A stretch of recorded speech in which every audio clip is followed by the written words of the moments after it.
Hello students, we are starting with the next chapter in the physics syllabus. It is the chapter name Magnetism, class 11 state board. So we are going to study this particular chapter regarding class 11th, and we are going to see some certain points which are related with the CET also. So आपल्याला point हा जो magnetism chapter study करायचा आहे तो CET related पण थोडं ओरिएंटेशनने बघायचा आहे. ओके, सुरुवातीला त्यासाठी सगळ्यांनी काय करायचं आहे, जे आपल्या नोट्स आहेत मी तुम्हाला पाठवलेले आहेत ऑलरेडी, त्या नोट्स आहेत त्या नोट डाऊन करायचे आहेत आणि त्यामधले पॉईंट वाईज आपल्याला चेक करत जायचं आहे. So starting with the first point, the syllabus which include the introduction, what has been given in the introduction. So first of all एका सायंटिस्टचं नाव आपल्याला सांगितलेलं आहे, त्याचं नाव आहे विलियम गिल्बर्ट.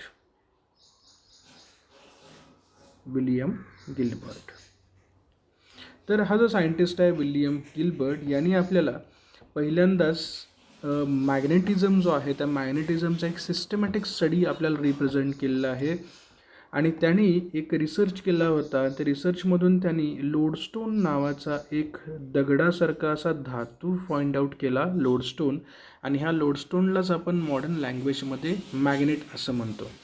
सो जर बघायला गेलं तर मॅग्नेट जे आहे ते नॅचरली कुठल्या फॉर्ममध्ये सापडतं, तर ते लोडस्टोन ह्या फॉर्ममध्ये सापडतं. ठीक आहे. त्यानंतर त्यांनी आपल्याला वेगळ्या प्रकारे हे जे मॅग्नेटिझम आहे किंवा पृथ्वीचं जे इलेक्ट्रिकल फील्ड आहे या सगळ्यांचा अभ्यास त्यांनी आपल्याला सांगितलेला आहे आणि त्याबद्दलच आपण ह्या विलियम गिल्बर्ट या सायंटिस्टला आपण म्हणतो he is called as a father of electricity and magnetism. So ह्याला म्हटलं जातं father of electricity and magnetism. And the magnetism is a chapter which you are going to study in this particular point. त्यानंतर एक interesting अशी story आहे. एक scientist आहे, त्याचं नाव आहे Oersted. He was a very good scientist and he invented a relation between the electricity and magnetism. So electricity and magnetism यांच्यामधलं जे रिलेशन आहे ते रिलेशन आपल्याला शोधून देण्याचं काम केलेलं आहे कोणी, ओरस्टेडनं. तर ह्या ओरस्टेडची एक खूप इंटरेस्टिंग स्टोरी आहे की ओरस्टेड एकदा लॅबमध्ये प्रॅक्टिकल्स परफॉर्म करत असताना त्यांनी काय केलं, एक टेबल होता, त्या टेबलवरती एक वायर होती, त्या वायरमधून करंट फ्लो होत होता. काय होतं, त्या वायरमधून करंट फ्लो होत होता आणि त्यांनी काय केलं की चुकून एक मॅग्नेटिक निडल जी असते, आपण ज्याला कंपास म्हणतो बघा, ती मॅग्नेटिक निडल जी आहे ती मॅग्नेटिक निडल अशी ह्याच्यात जवळ, ह्या वायरच्या जवळ ठेवून दिली आणि त्याच्या लक्षात आलं की ह्या वायरमधून ज्यावेळी करंट फ्लो होतो आहे तर त्याच्यामध्ये असणारी जी मॅग्नेटिक निडल आहे ती मॅग्नेटिक निडलमध्ये मुवमेंट होते. जे आपण मॅग्नेटिक निडल वापरतो ना किंवा मॅग्नेटिक कंपास वापरतो बघा नॉर्थ साऊथ डायरेक्शन बघण्यासाठी, तो जो कंपास आहे तो त्यांनी ह्या वायरजवळ ठेवल्यानंतर त्याला असं ऑब्झर्व झालं की ही जी निडल आहे या निडलमध्ये काहीतरी मुवमेंट होते, त्याच्यामध्ये हालचाल होते आणि याच्यावरून त्याला हे समजलं की इलेक्ट्रिसिटी आणि मॅग्नेटिझम याच्यामध्ये काहीतरी रिलेशन आहे. सो रिमेंबर की आपण मॅग्नेटिझमचा एक बेसिक पार्ट जो आहे तो बेसिक पार्ट आपण इथं क्लास 11मध्ये कवर करतो आहे. आपल्याला क्लास 12मध्ये इलेक्ट्रिसिटी अँड मॅग्नेटिझम ह्या दोघांच्या रिलेशनवरती एक वेगळा संपूर्ण चॅप्टर स्टडी करायचा आहे आणि तो खूप इम्पॉर्टंट आहे. सो कन्सिडरिंग द CET नीट और JEE एक्झाम ज्या आहेत त्या एक्झामसाठी आपल्याला क्लास 12चा सिलेबस तर आहेच, पण ॲट द सेम टाईम मॅग्नेटिझमचे जे व्हेरी बेसिक पॉईंट्स आहेत ते बेसिक पॉईंट्स आपल्याला या ठिकाणी स्टडी करायचे आहेत. त्यानंतर येऊया आपण फॅक्ट्स अबाउट द मॅग्नेट. काय फॅक्ट तुम्हाला सांगितलेले आहेत, मी पॉईंट वाईज तुम्हाला लिहून दिलेले आहेत बघा फॅक्ट. त्यातली पहिली फॅक्ट काय सांगितली आहे बघा, every bar magnet of any shape or size always has a 2 poles. So magnet तुमच्याकडे कुठल्याही साईजचा असू दे, असा रेक्टँग्युलर असला तरी त्याला नॉर्थ आणि साऊथ पोल असणार आहे, असा सर्क्युलर टाईप असला तरी त्याला नॉर्थ आणि साऊथ पोल असणार आहे. आर्बिटरली एनी शेप असेल, कुठल्याही प्रकारचा शेप असेल तरी त्याला नॉर्थ आणि साऊथ पोल्स हे असणार आहेत. मग तो ट्रायंग्युलर असू दे तरी त्याला नॉर्थ आणि साऊथ पोल असेल, कुठल्याही प्रकारचा तो स्क्वेअर असू दे तरी पण त्याला नॉर्थ आणि साऊथ पोल असेल. सो मॅग्नेट कुठल्याही शेपचा असला तरी त्याला 2 पोल प्रेझेंट असतात, नॉर्थ पोल आणि south pole. This is the first fact. The second fact is if it is broken then each piece behave again as a magnet and has a 2 poles. Okay, जर आपण एखादा बार magnet घेतला आणि ह्या मॅग्नेटला जो आहे त्याचे आपण तुकडे केले, समजा असं एक मॅग्नेट आहे आपल्याकडे, बारच्या आकाराचा बार मॅग्नेट, आणि याचे आपण असे 2 ठिकाणी कट करून त्याचे 3 तुकडे केले, तर हे जे 3 नवीन तुकडे तयार होतील त्या प्रत्येक तुकड्यामध्ये पुन्हा त्याला नॉर्थ आणि साऊथ, नॉर्थ आणि साऊथ आणि नॉर्थ आणि साऊथ पोल्स असतील. So this is the second fact regarding the magnet. त्यानंतर थर्ड फॅक्ट जे आहे, थर्ड फॅक्टबद्दल सांगितलेलं आहे की जे सेम पोल असतील ते एकमेकाला काय करतात, रिपेल करतात, आणि ऑपोजिट पोल जे आहेत हे अपोजिट पोल काय करतात, एकमेकाला अट्रॅक्ट करतात. म्हणजेच काय तर नॉर्थ आणि नॉर्थ पोल हे जर दोघांनी तुम्ही एकत्र आणलं तर हे दोघं एकमेकाला काय करतील, रिपेल करतील. पण at the same time north आणि साऊथ पोल यांना जर एकत्र आणलं तर ते एकमेकाला काय करतील, अट्रॅक्ट करतील. लक्षात आलं. So this is the fact. Again दुसरी जी फॅक्ट सांगितलेली आहे त्याच्यात असं सांगितलेलं आहे की एक मॅग्नेट तुम्ही जर घेतलं आणि त्या मॅग्नेटला एका दोरीला बांधून फ्रीली सस्पेंडेड केलं, म्हणजे अशी एक दोरी बांधली आणि ह्या दोरीला तुम्ही असं एक मॅग्नेट बांधलेलं आहे, नॉर्थ आणि साऊथ पोल असणारा, आणि ही दोरी तुम्ही बांधलेली आहे आणि याला तुम्ही फ्रीली सस्पेंड केलं, म्हणजे अगदी जमिनीपासून अंतरावरती असं तुम्ही ह्याला पकडलं, तर ते स्वतःला काय करतं, पृथ्वीच्या नॉर्थ आणि साऊथ पोलशी त्याला अटॅच करून घेतं. जसं आपल्याला पृथ्वीला माहिती आहे ना, आपल्याला नॉर्थ पोल असतो आणि साऊथ पोल असतो पृथ्वीला, तर along the north and south pole हे स्वतःला अरेंज करून घेतं. आणि ह्याच प्रॉपर्टीचा वापर आपण कशासाठी करतो, तर तो कंपास बनवण्यासाठी. बघा की समुद्रामध्ये किंवा विमानामध्ये दिशा दाखवण्यासाठी ज्याचा वापर होतो ते जे दिशादर्शक यंत्र असतं, it has a magnetic needle. त्याला आपण काय म्हणतो, it is called as a magnetic needle. This magnetic needle is used to show the direction of the earth, which is north and south direction. Next point बघूया आपण 12.2 magnetic lines of a force and magnetic field. तर ह्या particular पॉईंटमध्ये आपल्याला काय सांगितलं आहे बघूया आपण. समजा आपण एक मॅग्नेट घेतला, ह्या मॅग्नेटला एक नॉर्थ पोल आहे आणि एक साऊथ पोल आहे. तर हा जो बार मॅग्नेट आहे हा आपल्या स्वतःच्या भोवती एक मॅग्नेटिक फील्ड प्रोड्यूस करतो. आता मॅग्नेटिक फील्ड म्हणजे नेमकं काय आहे बघा. तर मॅग्नेटिक फील्ड हे ह्या बार मॅग्नेटच्या भोवती असणारं असं क्षेत्र आहे की ज्या क्षेत्रामध्ये इतर बाहेरून कुठलीही वस्तू आली आणि ती जर मॅग्नेटिक प्रॉपर्टीची असेल तर हा काय करतो, त्याच्यावरती मॅग्नेटिक फोर्स अप्लाय करतो. काय करतो, स्वतःचा एक मॅग्नेटिक फोर्स अप्लाय करतो. ह्याचं एक आपण एक ॲनालॉजिकल एक्झाम्पल घेऊ शकतो. बघा, समजा आपण रस्त्यावरून चाललेलो असतो आणि रस्त्यावरून जात असताना तिथे एक लाईटचा जो खांब असतो त्या लाईटच्या खांबावरती एक लाईट लावलेला असतो. तुम्ही जर बघितलं तर हा जो खांब आहे त्याच्यावरचा लाईट आहे तो लाईट एका ठराविक एरियामध्येच आपली लाईट देतो. म्हणजेच ह्या खांबापासून ठराविक अंतरापर्यंतच तुम्हाला ह्या बल्बचा उजेड बघायला मिळतो. याचा अर्थ काय आहे की ही जी लाईट आहे ह्या लाईटचा एरिया हा ठराविक आहे की त्या एरियाच्या बाहेर ह्या ठिकाणी ही जी लाईट आहे तो आपला प्रकाश पाडू शकत नाही. त्याच प्रकारे मॅग्नेट जे असतं हे मॅग्नेट स्वतःच्या भोवती एक मॅग्नेटिक फील्ड तयार करतं आणि हे जे मॅग्नेटिक फील्ड आहे हे मॅग्नेटिक फील्डमध्ये येणाऱ्या कुठल्याही मॅग्नेटिक गोष्टीवरती हे मॅग्नेटिक फोर्स अप्लाय करू शकतं. So this is called as a magnetic field which is produced by. आपण बघूया या ठिकाणी काय दिलेलं आहे. तर इथं तुम्हाला दिसेल की नॉर्थ आणि साऊथ पोल दाखवले ते का बार मॅग्नेटचे, आणि त्यातून अशा एमर्ज होणाऱ्या लाईन्स दाखवलेत बघा. तर त्या नॉर्थ पोलमधून निघत आहेत आणि साऊथ पोलकडे चाललेत बघा. The lines of a magnetic field are emerging from the north pole and they are going to the south pole. Fine. आता पॉईंट वाईज आपण जाऊया. पहिला पॉईंट काय दिलेला आहे बघा. Magnetic field lines of a force originate from North Pole and end at a South Pole. So this is very important point. Remember all of this. North पोलपासून line निघतात आणि त्या कुठे जातात, नेहमी साऊथ पोलकडे जातात. असं कधीही होत नाही की साऊथ पोलमधून मॅग्नेटिक फील्ड लाईन निघाली आणि ती नॉर्थ पोलकडे चालली आहे. This is wrong direction. Second point काय सांगितलं आहे, magnetic field lines of a magnet or a solenoid form close loops.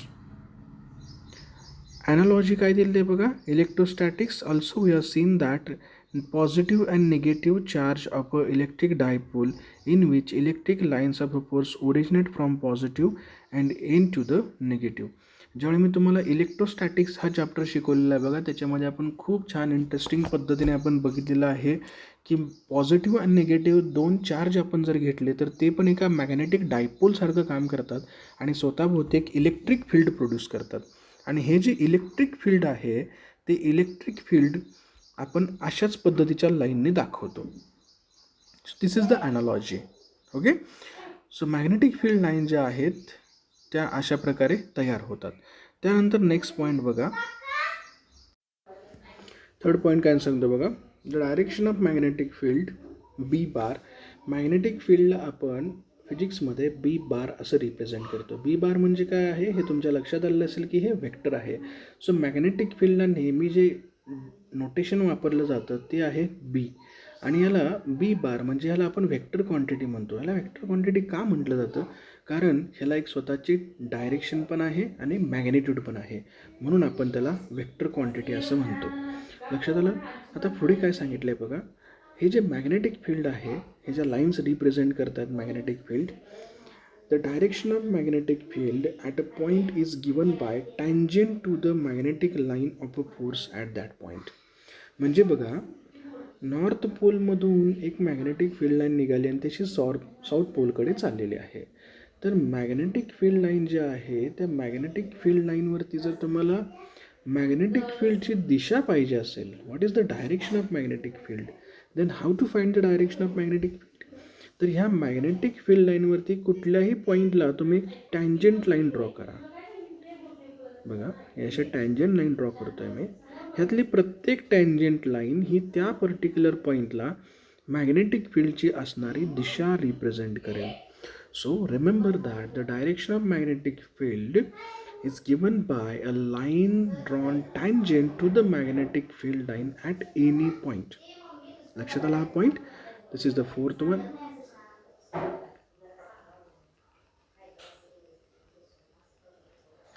Okay. त्यानंतर चौथा पॉईंट बघा, फोर्थ पॉईंट. हा अतिशय इम्पॉर्टंट पॉईंट आहे म्हणून मी त्याला इथे एक छोटासा असा मार्क करून ठेवलेला आहे बघा. हा खूप इम्पॉर्टंट पॉईंट आहे, म्हणजे यातून तुम्हाला एक्झॅक्टली मॅग्नेटिक फील्ड म्हणजे काय आहे ते तुमच्या लक्षात येईल. So number of lines of a force crossing per unit area decide the magnitude of magnetic field. खूप इंटरेस्टिंग पॉईंट आहे, अतिशय महत्त्वाचा आहे की मी तुम्हाला काय म्हटलं की मॅग्नेटिक फील्ड जे आहे ते बी बार असं रिप्रेझेंट केलं जातं, म्हणजे इट इज वेक्टर क्वांटिटी आहे. म्हणजे ह्याला काय आहे, डायरेक्शन आहे ॲज वेल ॲज मॅग्नेट्यूड आहे. मग हा मॅग्नेट्यूड नेमका कशावरती ठरतो, ही जी किंमत आहे मॅग्नेटिक फील्डची, जसं आपण वेट मेजर करत असताना काय म्हणतो, 1 kg 2 kg 3 kg 4 kg असं वजन मोजताना वापरतो ना. सो 10 20 30 40 किलो म्हणजे काय आहेत, मॅग्नेट्यूड आहेत, क्वांटिटी आहेत. मग मॅग्नेटिक फील्ड आपण कसं मेजर करणार, how to measure the magnetic field. So हे जे मॅग्नेट्यूड ऑफ मॅग्नेटिक फील्ड आहे ते कोण डिसाईड करतं, तर ह्या मॅग्नेटिक फील्ड लाईन्स डिफाईन करतात.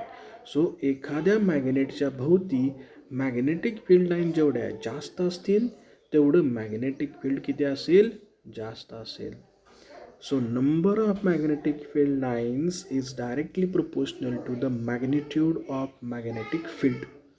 हा पॉईंट खूप महत्त्वाचा आहे, हा सगळ्यांनी व्यवस्थित लक्षात ठेवायचा आहे. The number of lines of force, lines of force म्हणजेच मॅग्नेटिक फील्ड लाईन. लक्षात राहील, लाईन्स ऑफ फोर्स म्हणजेच काय, मॅग्नेटिक फील्ड लाईन. ही जी मॅग्नेटिक फील्ड लाईन आहे ह्या number of magnetic field line काय डिसाईड करतात, तर मॅग्नेटिक फील्डची किंमत डिसाईड करतात. मग मॅग्नेटिक फील्डची डेफिनेशन कशी तयार होईल. सो मॅग्नेटिक फील्डची डेफिनेशन म्हणजे हा पॉईंट नंबर 4 आहे. This is the definition of magnetic field. So number of magnetic field lines or number of line of force crossing per unit area decide the magnitude of magnetic field B bar. Okay, आता आपण थोडंसं याला अजून डिटेलमध्ये study करूया. Okay, let us assume this is the magnetic dipole. This is bar magnet, north pole and south pole, and these are the magnetic field lines which are emerging from north pole and they are going towards the south pole. Now the direction of magnetic field lines is always from north pole towards the south pole. So see this, I am drawing all the magnetic field lines here, north pole to south pole. This is the direction. इथं मी direction पण दाखवतो आहे magnetic फील्डची.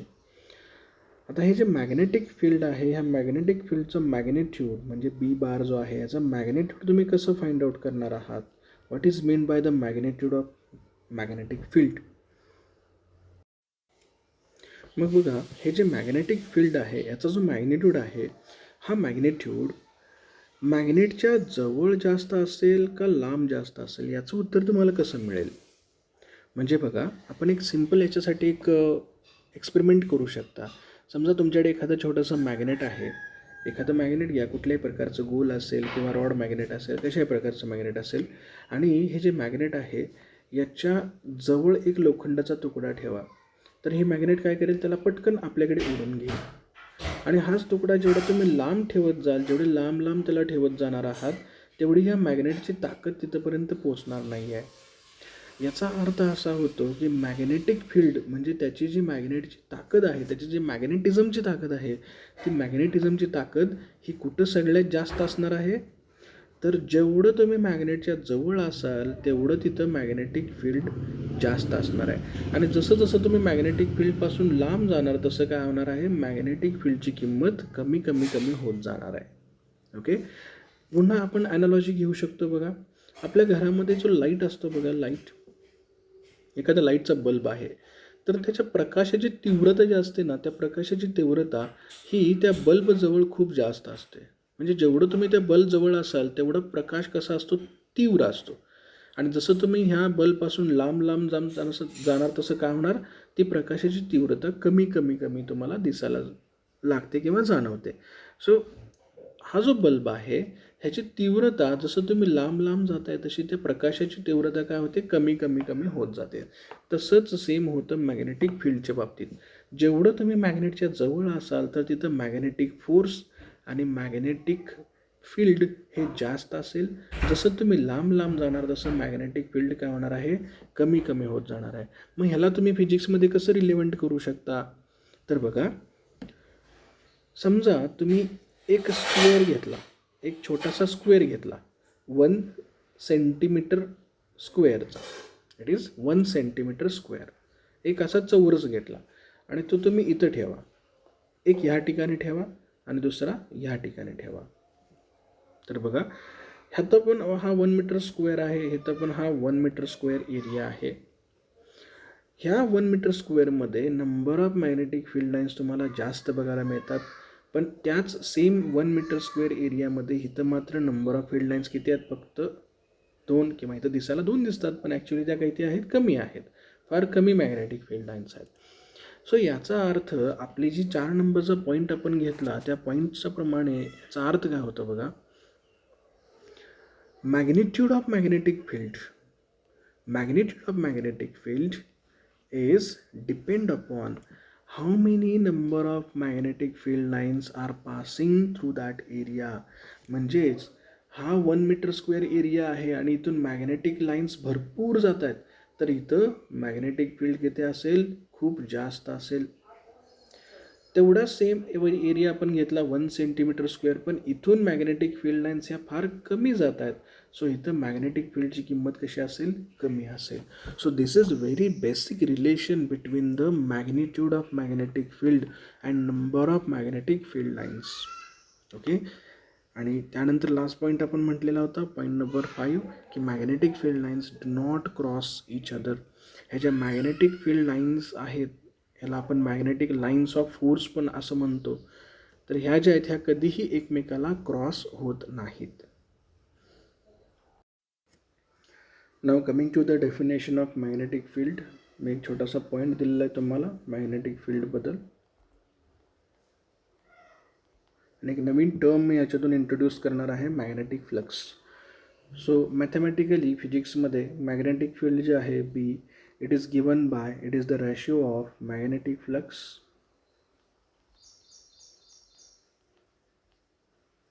to the area. It is given by phi upon E. So B is equal to phi upon A. This is the first formula you have to remember. Magnetic फील्डचं unit काय असतं, तर magnetic फील्डचं unit आहे weber per metre square. Fine. किंवा magnetic field हे टेस्लामध्येही मोजलं जातं. So Tesla is also a unit of magnetic field. 1 Tesla is given by 10⁴ Gauss. ठीक आहे, हे नोटबुकमध्ये तुम्हाला युनिट दिलेले आहेत. आता इथे तुम्हाला काय लक्षात ठेवायचं आहे, magnetic field is given by, it is the ratio of magnetic flux to the area enclosed. It is given by phi upon A. ही जी नवीन टर्म आलेली आहेत मॅग्नेटिक फ्लक्स म्हणजे काय ते आता आपण बघूया. डेफिनेशन चेक करूया. मॅग्नेटिक फ्लक्स म्हणजे काय सांगितलं बघा. It refers to total number of magnetic field lines or line of force in an area occupied by magnetic field or passing through given closed surface. It talks about the number of magnetic field lines so we can know the strength of magnetic field. Magnetic flux is the amount of magnetic field lines passing through given closed surface. बघा इथं खूप interesting point आपल्याला सांगितलेलं आहे की नेमकं magnetic flux याचा अर्थ काय होतो. ओके, बघा, magnetic flux talks about the total number of magnetic field line, total number of magnetic field lines passing through a given surface area. ठीक आहे, समजा आपल्याकडे असा एक सरफेस एरिया आहे अशा प्रकारचा, आणि ह्या सरफेस एरियामधून अशा ह्या मॅग्नेटिक फील्ड लाईन्स चाललेल्या आहेत. तर हा जो टोटल सरफेस एरिया आहे, ह्या सरफेस एरियामधून टोटल किती मॅग्नेटिक फील्ड लाईन जातात यांना आपण काय म्हणतो, मॅग्नेटिक फ्लक्स असं म्हणतो. सो इथं जे म्हटलेलं आहे बघा, magnetic flux is the amount of magnetic field lines passing through given closed surface is called as a magnetic flux. Okay, and the magnetic flux is given by this particular formula, phi is equal to B into A. Magnetic फ्लक्सचा जो formula आहे तो formula काय आहे बघा, phi is equal to B into A, हा formula आहे. ठीक आहे, बऱ्याच वेळा सी ई टीमध्ये पण हे क्वेश्चन विचारले जातात ह्या फॉर्म्युल्यावरती की calculate the magnetic flux for the magnetic field. The value of magnetic field म्हणजे बीची व्हॅल्यू दिली जाते passing through a area which is 2 cm² और 3 cm², किंवा एक सर्क्युलर सिलेंड्रिकल शेप आहे आणि त्या सिलेंडरमधून टोटल मॅग्नेटिक फ्लक्स किती असेल ते तुम्हाला कॅल्क्युलेट करायचे आहे.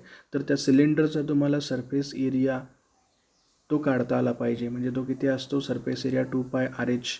हे फॉर्म्युले तुमच्या लक्षात राहिले पाहिजेत. Okay, so the formula for magnetic flux is phi is equal to B into A and the unit has been given here. See unit काय असतं बघा, मॅग्नेटिक फ्लक्ससाठी युनिट आहे वेबर किंवा tesla metre square. So magnetic field B साठी tesla आणि area जो आहे त्यासाठी मीटर स्क्वेअर. ओके, आणि टेस्ला मीटर स्क्वेअरला दुसरं युनिट काय वापरलं जातं, तर वेबर हे वापरलं जातं. ना इथे तुम्हाला एक नवीन एक फॉर्म्युला बघायला मिळेल बघा, phi is equal to B A cos theta. आता हा जो बी ए कॉस थीटा आहे याच्यावरती बऱ्याच प्रकारचे न्यूमरिकल्स वगैरे आपल्याला विचारले जातात आणि हा खूप इम्पॉर्टंट फॉर्म्युला आहे आपल्यासाठी. आता हा फॉर्म्युला आहे तो कसा एक्सप्लेन करता येईल बघा आपल्याला. एक ह्यासाठी आपण हे जे फिगर दिलेले आहेत ह्या फिगरवरून आपण ह्याला अनालाइज करूया.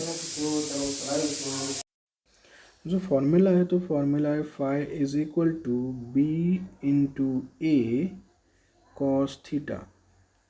So B into A cos theta. इथं थीटा काय आहे बघा, what is mean by theta. Theta is the angle between direction of magnetic field, म्हणजे मॅग्नेटिक फील्डची दिशा, this is direction of magnetic field, and a perpendicular drawn to the surface. Perpendicular drawn to the surface. त्या सरफेसला draw केलेली perpendicular आहे. आता इथं figure जे दाखवलेत ना त्या प्रकारे आपण बघूया. पहिल्या फिगरमध्ये तुम्हाला बघा असे ॲरो दिसतील. हे जे ॲरो आहेत हे काय आहे, मॅग्नेटिक फील्ड लाईन्स आहेत. ह्या काय आहेत, मॅग्नेटिक फील्ड लाईन्स. आणि ह्या ज्या मॅग्नेटिक फील्ड लाईन्स आहेत, समजा तुम्ही ह्या मॅग्नेटिक फील्ड लाईन्सना एक परपेंडिक्युलर असा सरफेस पकडला. या फील्ड लाईन्सना परपेंडिक्युलर म्हणजेच हा जो सरफेस आहे ह्या सरफेसला जे तुम्ही परपेंडिक्युलर ड्रॉ करता, ही जी परपेंडिक्युलर आहे याला आपण एरिया वेक्टर असंही म्हणतो बरं का. याला also called as a area vector. ही तुमची मॅग्नेटिक फील्डची दिशा आहे आणि हा तुमचा एरिया वेक्टर आहे. एरिया वेक्टर म्हणजे काय आहे, हा area vector is the line which is drawn perpendicular to the surface. हा जो सरफेस तुम्हाला दिसतो आहे ह्या सरफेसलाही परपेंडिक्युलर ड्रॉ केलेला आहे. याचा अर्थ हा जो एरिया वेक्टर हा बी आहे आणि हा जो ए आहे ह्यांच्यामधला अँगल किती आहे, थीटा इज इक्वल टू 0 आहे. सो अशा वेळेस ह्या सरफेसमधून असणारी मॅग्नेटिक फ्लक्स किती असेल, इथं कॉस 0 म्हणजेच phi is equal to B A cos 0. Cos 0 म्हणजे इथं येणार आहे 1. Phi is equal to B into A. So this is the maximum magnetic flux which is passing through the surface. Now coming to the second figure. Second फिगरमध्ये बघा आपल्याला second फिगरमध्ये तुमच्या असं लक्षात येईल की ही मॅग्नेटिक फील्ड लाईन्स आहेत. These are the magnetic field lines which shows the direction of magnetic field and the surface is like this. Now when you draw the area vector which is perpendicular to the surface, हा आपला surface आहे असा ठेवलेला आणि हा perpendicular आहे. So area vector आणि बी ह्याच्यामध्ये अँगल थीटा किती होणार आहे, आता 90 डिग्री होणार आहे बरोबर. थीटा असेल 90 डिग्री. मग आपला फॉर्म्युला काय आहे, phi is equal to B A cos theta. आता थीटा जर 90 डिग्री असेल तर कॉस थीटाची किंमत किती असते, 0. सो इथं मॅग्नेटिक फ्लक्स किती असेल, 0. म्हणजे बघा हा जो सरफेस आहे ह्या सरफेसमधून कुठल्याच मॅग्नेटिक फील्ड लाईन्स जात नाही आहेत. लक्षात आलं. आता पहिली केस आपण बघितली, जर सरफेस कसा असेल, परपेंडिक्युलर असेल. दुसरी केस बघितली की सरफेसचा कसा आहे, पूर्णपणे पॅरलल आहे ह्या मॅग्नेटिक फील्डला. म्हणजे एकामध्ये अँगल होता 0, दुसऱ्यात अँगल आहे 90. आता हा जो अँगल आहे थीटा हा समजा 30 डिग्री असेल, 45 डिग्री असेल, 50 डिग्री असेल, 60 डिग्री असेल. म्हणजेच काय, तर हा जो प्लेन आहे हा plane parallel to the magnetic field पण नसेल आणि परपेंडिक्युलर देखील नसेल. मग ही फिगर कशी दिसेल बघा आपल्याला.